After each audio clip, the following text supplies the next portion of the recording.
Hey everyone, we're taking a first look at 9.6 today and what's in store for us. They're not set in stone just yet, but there are currently 20 changes. First, just in case you missed it, AD Nico was hotfix nerfed a few days ago. The attack speed per level was lowered from 3.5% to 1.5%. AD per level lowered by 1 as well, and the W on hit damage was lowered from 50 to 170 to 50 to 130. It really kills her scaling, to be honest, more than anything else. She won't feel as good getting into mid game, and 40 damage off that is quite a lot actually. Remember, it's 40 damage every 2 auto attacks with Rage Blade, so it's at least like 80, 120 damage maybe you're missing as you bash away at somebody. Some people are still making it work, by the way. It's just a bigger risk now. If the game goes a bit later, you're going to struggle a bit more. Before our other 9.6 changes, the new quarterback season is up and we take back our 3rd spot again. I'm going to do something a bit different, so randomly give away $20 of RP to one of the top 100 in my club for this week. Just have to watch your emails after the week is over. It's really simple. You download it, pick a challenge before the games that you play, complete them, do nothing differently but get coins and use those coins for skins. There's a link down below to join the fighters.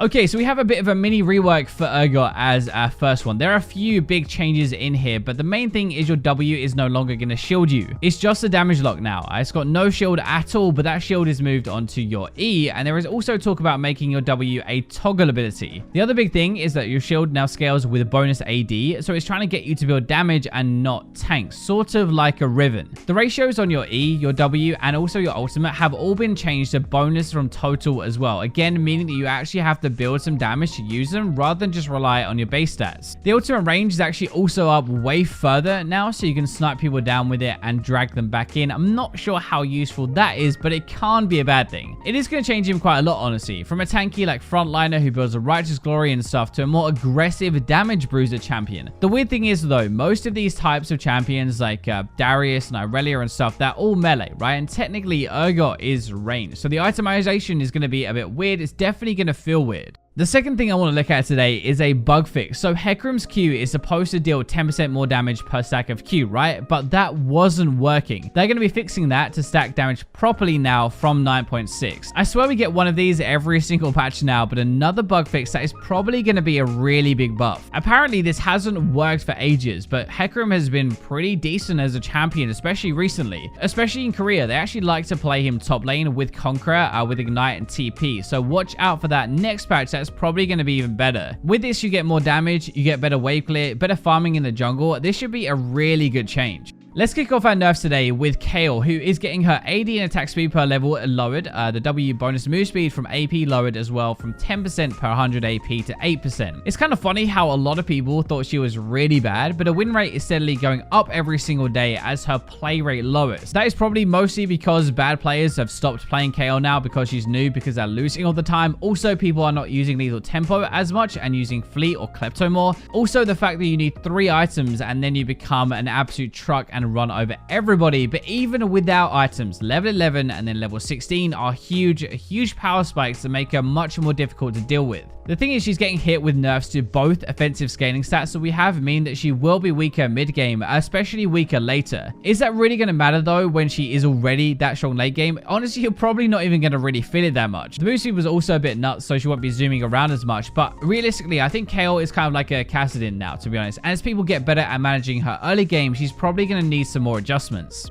So Ezra is also getting a few things. Well, maybe. So his W detonation now only deals 50% damage to structures. There are a lot of maybe changes here. Q AP ratio removed, W AP ratio increased by 40% rank 5, and ultimate damage lowered by 100, but those 3 are maybe. Ezreal had a bunch of nerfs here, but the one that seems to be staying for now that is still on the PvE is just the damage to structures. It will have way more of an impact than most people probably think though, and it will slow down how quickly he gets his tower plates, the first tower, and any other towers later into the game. Apparently part of the reason they reverted some of the changes is because they're looking at nerfing Tyr and Manamune as well instead, but I couldn't find anything about what those are going to look like just yet, unfortunately.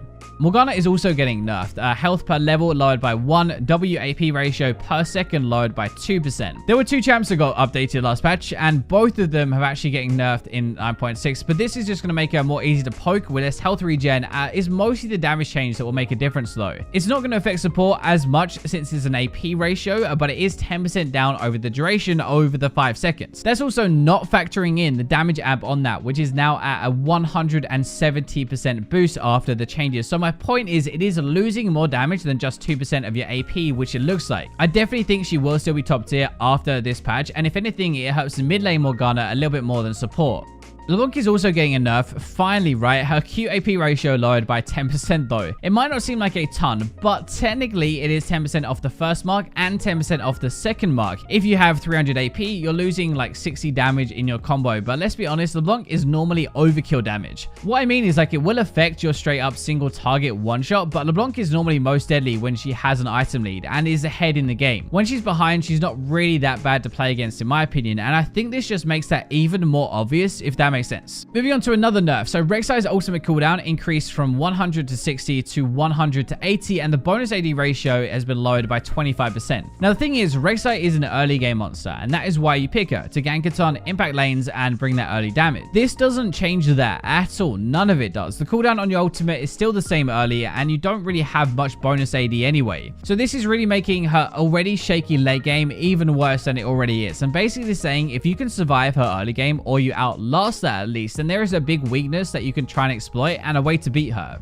Another one we're seeing a lot of at the moment is Silas, and his W healing multiplier at low health has been decreased by 25%. They buffed his W last patch, remember, giving it a higher starting point rank 1, and then also buffing the ratios on the damage and the heal by 10%. People started to max out their Q a lot more in 9.5, which means they get this as a straight up buff and not the nerf part of rank 5. So what we sort of forgot as well is that if he's below 40% health, then those ratios and the base values are doubled, so it's even better. Now though, when he's low, he won't heal for as much, and that is entirely the point. Still, I expect him to be really good though, because when he's high health, he still heals for a ton.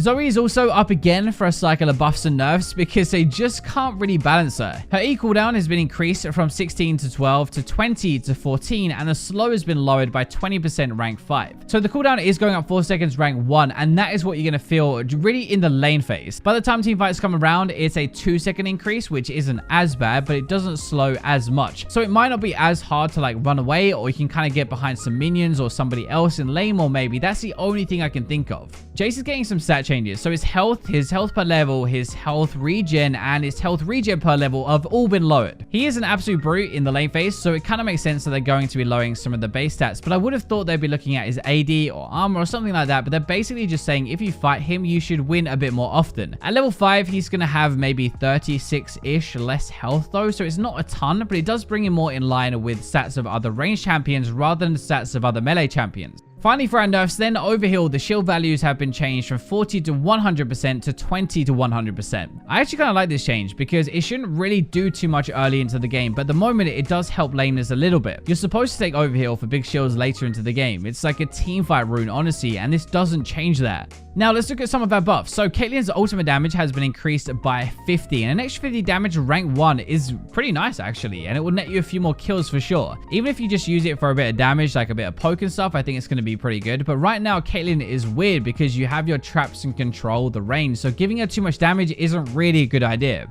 Another AD carry getting buffed is Xayah, and this honestly looks pretty good. Like, your W attack speed has been increased to 40 to 80% from 30 to 50%. This thing already shreds late game because it makes your autos hit for 20% additional damage as well as the attack speed. When you've got 100% crit, that extra damage is a ton. Right now, it kind of looks like her worst phase is early game, and then she scales into a half-decent champion as you get later. This obviously is 10% more to start with, which is nice, but you'll really notice it when you get to level 13. You get this maxed out, you have 3 items, and you burst people down in those 4 seconds it's active for. Ghost Portal is getting kind of a little rework in this patch. So Ghost Portal is now appear when your ward expires rather than being placed when going into a bush. It grants vision for 60 seconds and enemy champions can still scare them away, but it no longer grants you any adaptive force if in enemy territory. This is going to be a lot more useful now, especially as a jungler and also a support where you're warding a lot more, or you should be warding a lot more. I'd be surprised if people didn't start to use it more. Like if you ward deep and it expires, the pyro takes its place and you still get the vision for another 60 seconds, which is actually really good.